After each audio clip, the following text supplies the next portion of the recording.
остануваме на тема образование и еве всушност зашто ќе дискутираме со гостинката во студиото 5 на Македонската телевизија.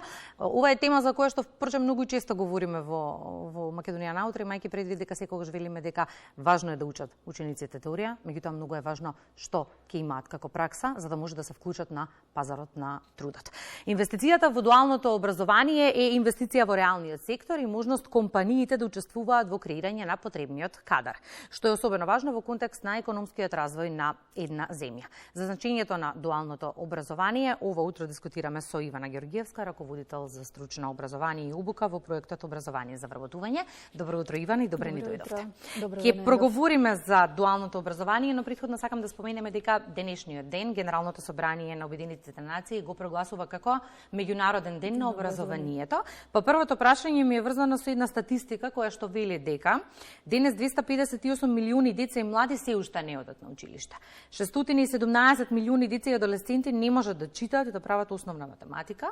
Помалку од 40% од девојчињата во Африка завршуваат средно училиште и околу 4 милиони деца и млади бегалци се надвор од училиште. Ако ги имаме предвид овие податоци и статистики, претпоставувам дека е необходно сите заедно да инвестираме во образованието, за да може да создаваме генерации вредни. Токму така, како што рековте, образованието е инвестиција. Има една изрека, мислам дека беше на Бенџамин Франклин, кој што вели образованието е скапо, меѓутоа необразованието е уште поскапо. Така што со инвестирање во образованието ја градиме нашата иднина, овозможуваме зголемена еднаквост кај луѓето, овозможуваме нивна реализација, достоен начин на живот, така што апсолутно инвестирање во образование.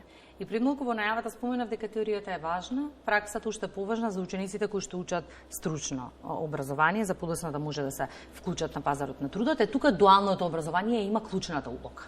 Токму така. Во дуалното образование многу е проминентна многу истакната таа димензија на практично образование, каде што учениците имаат можност во реална работна средина да ги практицираат своите знаења и вештини и да градат соодветни компетенции за нивниот избор на квалификација.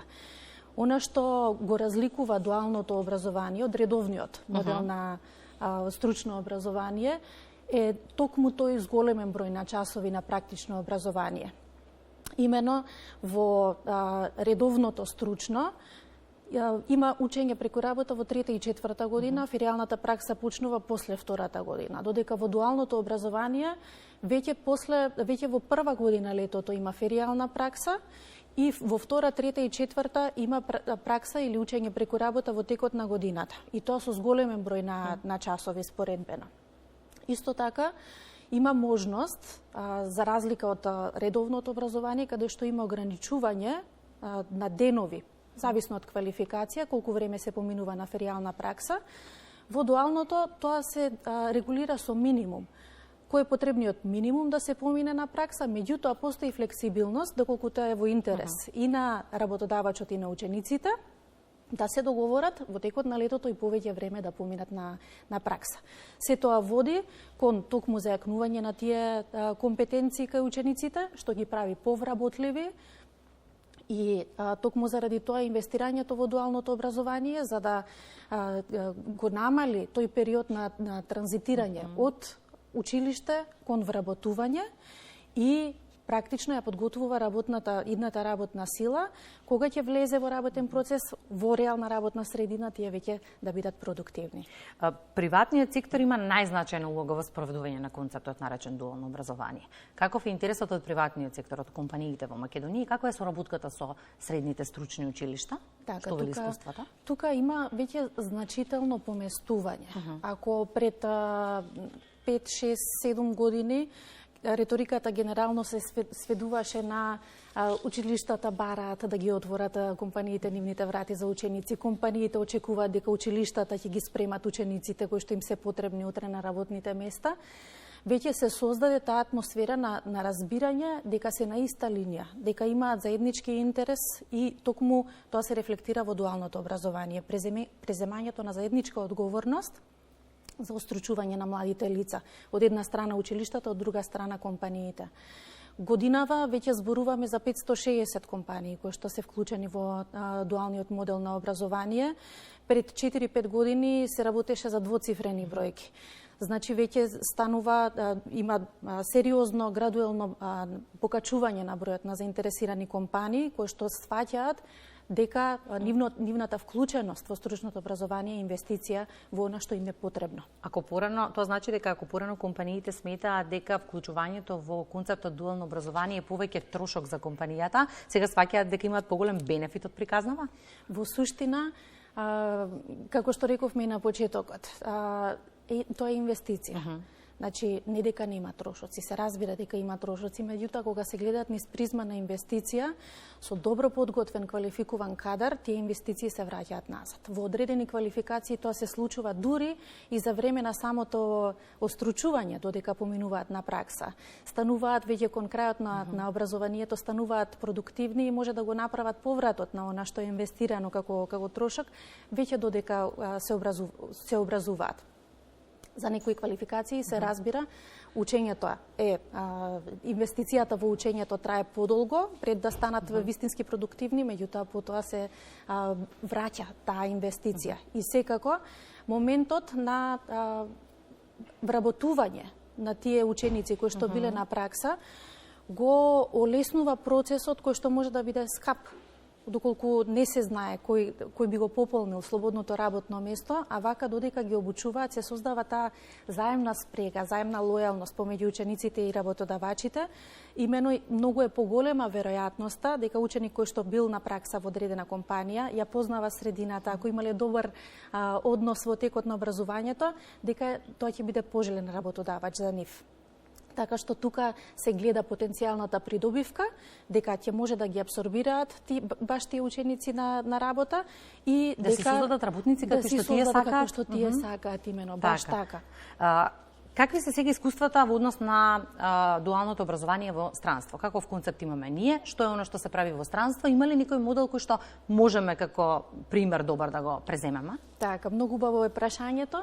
Ние како проект кој што е финансиран од Швајцарска амбасада преку Швајцарската агенција за развој и соработка, се разбира дека учиме лекции од швајцарскиот систем. Меѓутоа, уште од самиот почеток ја пренесуваме пораката дека нашата интенција не е да го реплицираме тој систем тука.